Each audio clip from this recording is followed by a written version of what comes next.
First steps were taken today, very concrete steps, and look, we're behind the president, and I want to thank Dusty Johnson for working to make us unified, to go together to deliver for the American people with Mr. Trump as the president. And with that, Dusty? First, I want to say thank you to Speaker Johnson, who has cultivated an environment where members know that they can try to work together to move the ball downfield. And I want to thank Andy Harris. This started because Dr. Harris reached out this morning. He said, listen, we got to cut a deal. We need to come together. Unity is important.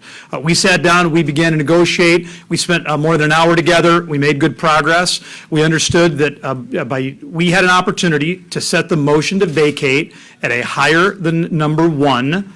That motion to vacate will be set at 9 in return for getting rid of some amendments that probably would have divided this conference. Andy did a good job of explaining to Main Street leadership why those amendments would have divided the Republican conference. So where are we at today? We are, just as Dr. Harris said, because of this agreement, we are in a better position to move forward the Republican agenda to make sure that Speaker Johnson, South Dakota Senate Leader John Thune, and our President Donald Trump have an opportunity to go forward and do good things for America. This is exactly how we're supposed to come together. I want to thank these gentlemen again. We're going to have a press conference here in just a few moments with all the new elected leadership, and we'll answer questions there.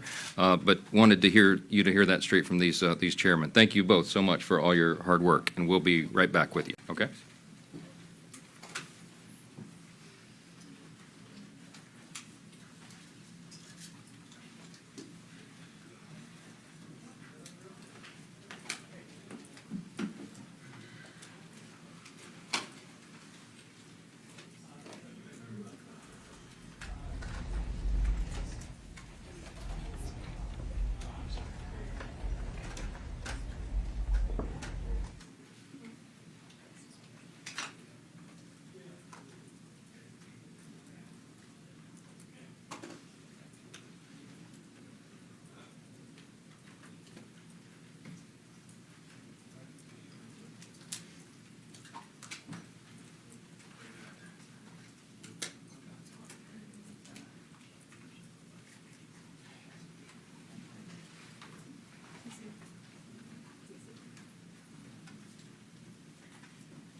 Wow, it is warm in here. Ooh.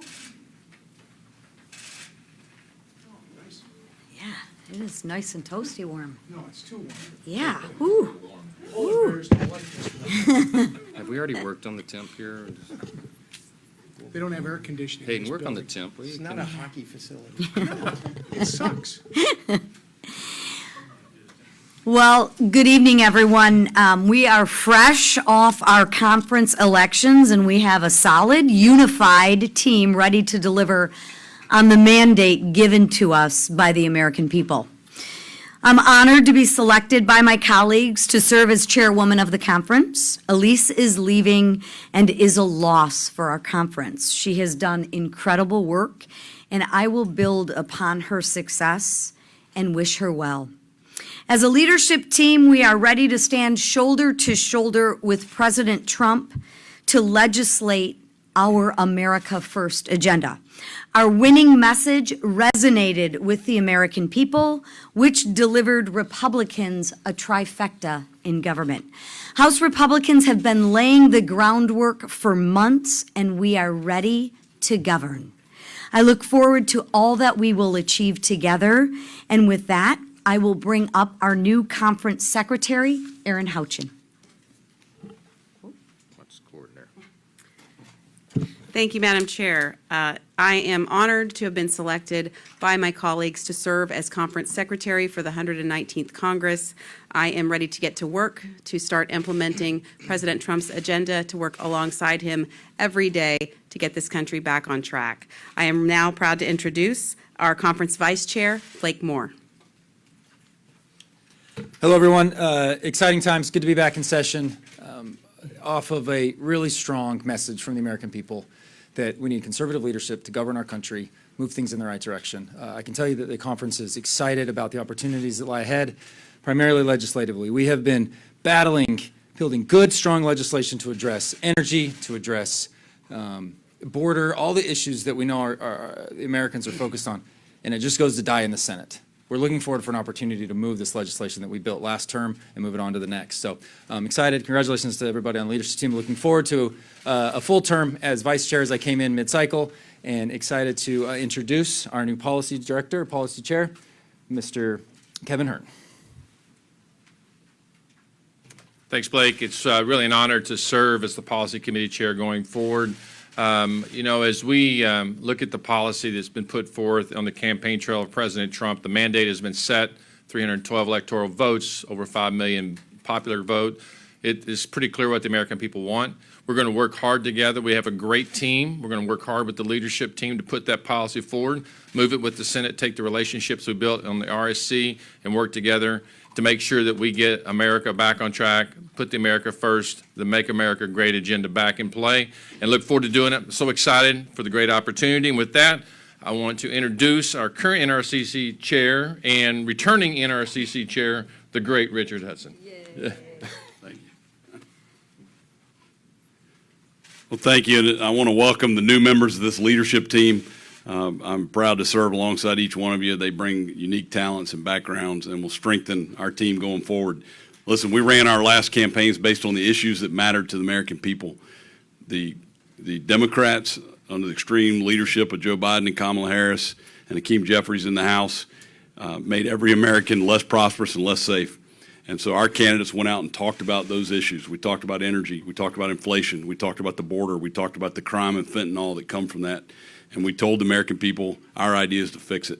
And they gave us a mandate. And so together with President Trump and a Republican Senate, we're going to start delivering on that on day one. Thank you.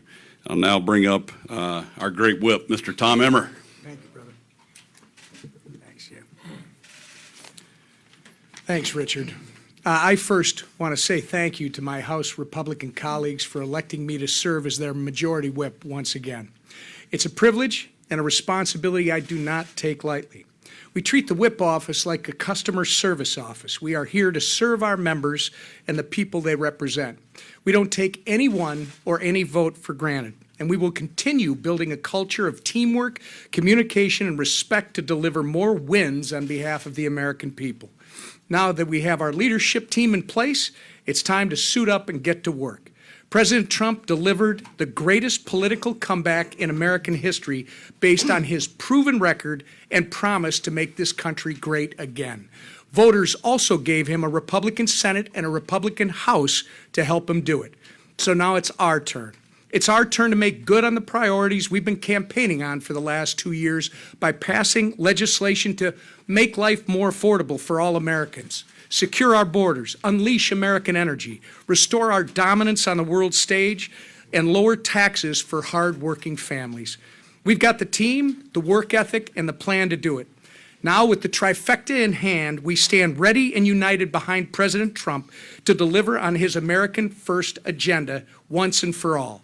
As the 118th Congress proved, it may not always be smooth sailing, and we may have some disagreements along the way, but I've always been a firm believer that there's more that unites us than divides us. And so long as we work together as a team, I have no doubt we will seize the opportunity in front of us and put our country on a better path for generations to come.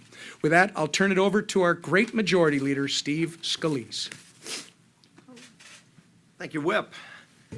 And I, too, want to thank our new members of this really strong, unified leadership team, and Kevin Hearn and Aaron Houchin, and our new conference chair, Lisa McLean. We're really excited about the selections that our conference made today. We are going to miss Elise Stefanik, and she served our conference so well for so many years as our conference chair, but there are bigger things ahead for Elise. And we know that President Trump is going to benefit tremendously from Elise being the UN ambassador. The world is going to see what we've all known is she's a strong leader and is going to, I think, really do a great job of representing America's values and views in Trump's foreign policy at the United Nations, where it is so desperately needed. If you think about how we started this morning, we had President Trump come talk to us about what is ahead in this unified government. You know, we went all around the country, and I was in every swing district. I got to campaign with President Trump himself, and you could see the energy around the country. You know, when President Trump talked about the things he would do to make America great again, it's not just a tagline on a hat. It's what we're going to do to secure America's border. It's how we're going to lower food costs and energy costs for those families who are struggling across this country, who have been clamoring for somebody to hear their plight, and President Trump did. And he did it in every corner of the nation. He won every swing state because he had a message that was focused on those hardworking families who are struggling. and they responded by giving us this overwhelming mandate. And we are already working to deliver on that promise. We're excited about this opportunity for the American people to go and fight to get those policies put in place now that will lower their food costs and lower their energy costs and secure the border, working with President Trump to deliver a better America. And I am proud to say that the leader of that effort here in this new Republican majority, who was elected today unanimously by our members to be the Speaker of the House again, marshaling through this effort, is our Speaker today and our Speaker tomorrow, Mike Johnson. Thank you. Thank you. Well, thank you all for being here again. It is a new day in America. Yesterday morning, we began on the steps of the House as everyone was flying in to begin work again as we complete the 118th Congress. And we celebrated what is a new beginning, really, a new morning in America, a new day in America. And so today we began this morning, as Steve Scalise just told you, our majority leader, that we began with President Trump. And he came to visit us. It was a bit of a pep rally. Everybody feels very confident, very encouraged about the days ahead. And he gave us a very inspirational message. And he talked about the importance of maintaining unity and standing with this leadership team to go forward. It was very well received, and that set the tone for our day. And we had a very productive day together as a Republican conference. And the theme that you'll hear over and over from all of our members across the conference is that we are unified and energized and ready to go. We have to deliver for the American people beginning on day one in the new Congress, and we will be ready for that. I want to congratulate these new leaders that have been duly elected to help serve the conference. This is an extraordinary leadership team, and those who've been reelected who have earned those positions well. This was a group and a body today that worked together and did some really extraordinary things, putting together a leadership team and deciding upon our conference rules. I want to again tip my hat to the chairs of two of our most important and active caucuses within the Republican Conference, the House Freedom Caucus, Dr. Andy Harris, Congressman Harris, and Congressman Dusty Johnson of the Main Street Caucus, who worked together with a subgroup of members to work through a very deliberate process to come up with the rules. So we come out of this excited to deliver the America First agenda for the American people. Like the majority leader said, we traveled all around the country. All of us did. We all campaigned for our colleagues throughout the year. And we felt the energy on the ground, as Steve said, and we took the temperature of the American people. We heard their concerns. We heard that no matter where you are in the country, north, south, east, west, the number one concerns were the cost of living, the wide open border, the instability on the world stage, the weakness that has gotten us into the most dangerous situation since World War II. They were worried about instability and insecurity, the radical, progressive, woke agenda. People have had enough of all that. And so we're going to deliver solutions to all those great challenges facing the country, and we're excited to do it. I know you're all tired of hearing my football metaphors, but we have a very well-designed playbook. We will begin to execute those plays with precision on day one. And so our new and incoming members, we're here for new member orientation, they were a part of all of this today, and we're preparing the players now to take that field beginning early in January when all this all begins again on January 3rd. So we'll wrap up the work at the 118th, we'll get that work done, and we'll move into the new Congress with excitement and delivering on the promises that we have made to the American people.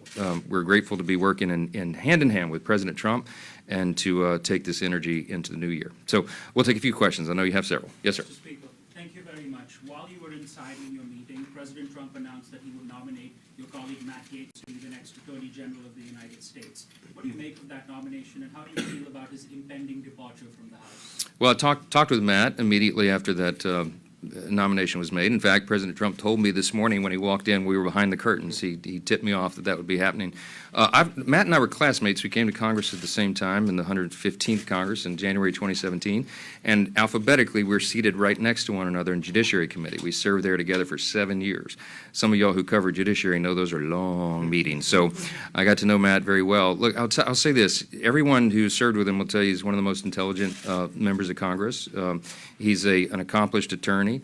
He's very concerned about the lawfare that has been occurring in the Department of Justice under the Biden administration, and the fact that the American people have lost their faith in our institutions of justice because of everything that they've seen. He's a reformer in his mind and heart, and I think that he'll bring a lot to the table on that. I think out of deference to us, He issued his resignation letter effective immediately of Congress.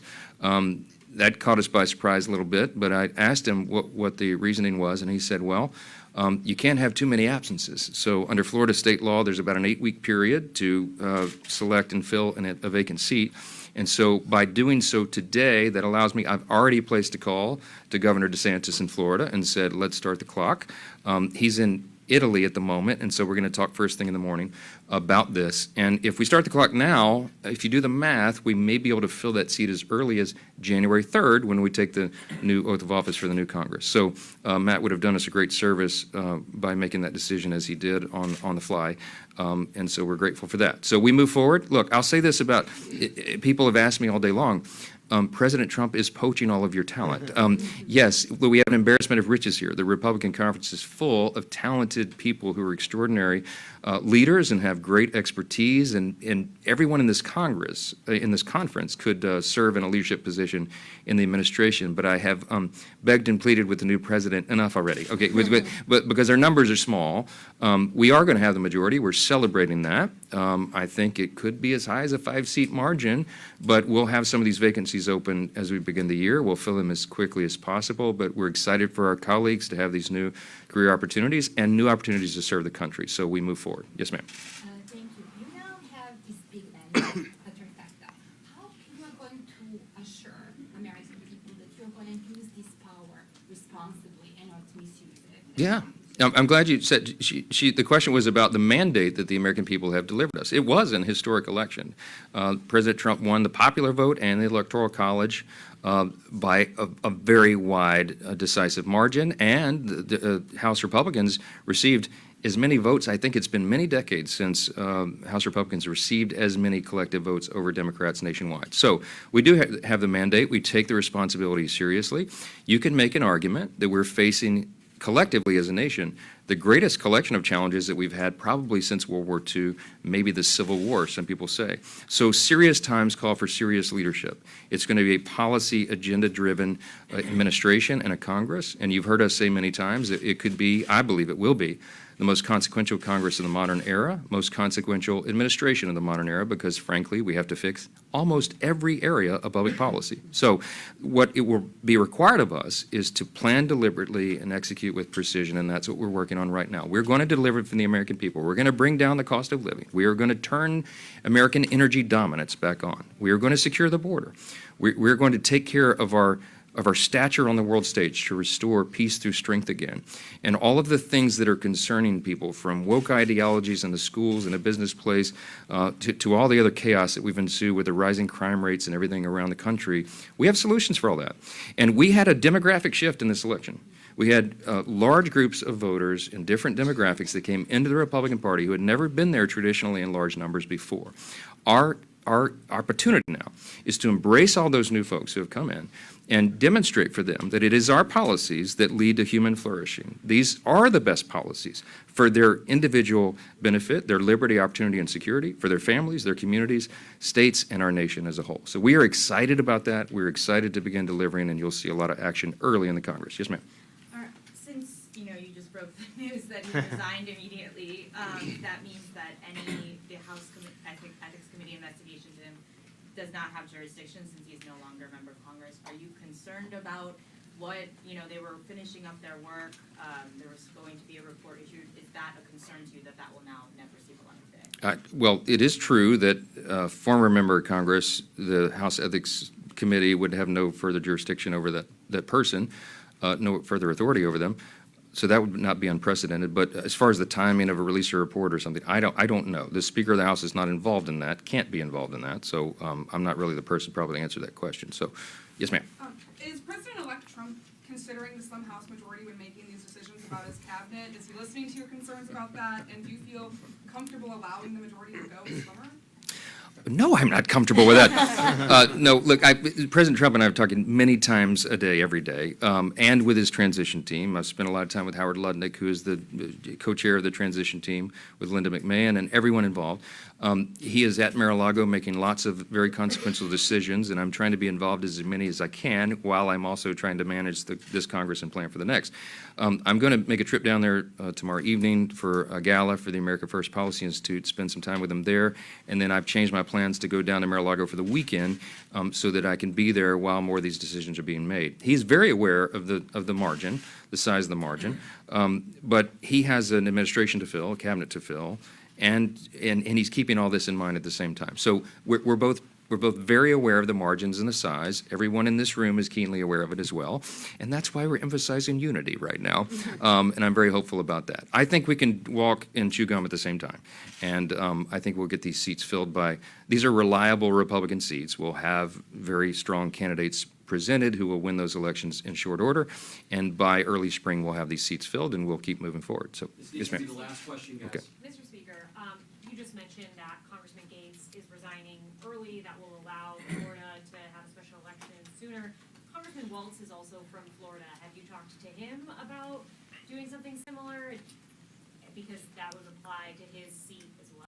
Yeah, he's got to make his own determination on that. But if of course, for the position that Congressman Waltz has been chosen for, he doesn't need Senate confirmation. So I assume that he'll be making that decision. I'll talk with him, of course, tonight and tomorrow about that to figure out the best timing. He's a team player as well, and he wants to do what's right for the conference and for the country, and I'm confident he will. He's going to do an extraordinary job in his position, as is Elise Stefanik, and I'm sure Matt Gaetz. I believe they'll all do very well. Now, there are others here who President Trump has interest in serving in other positions, and I said, please, sir, no.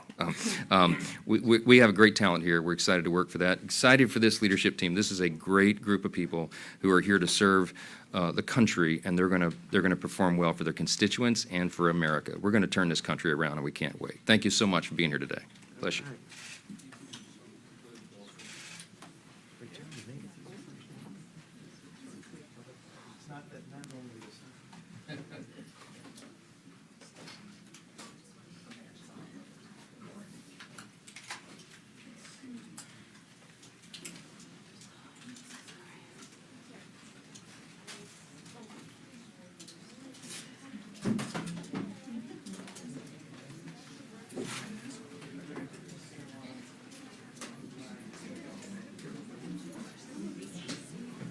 Oh, yeah.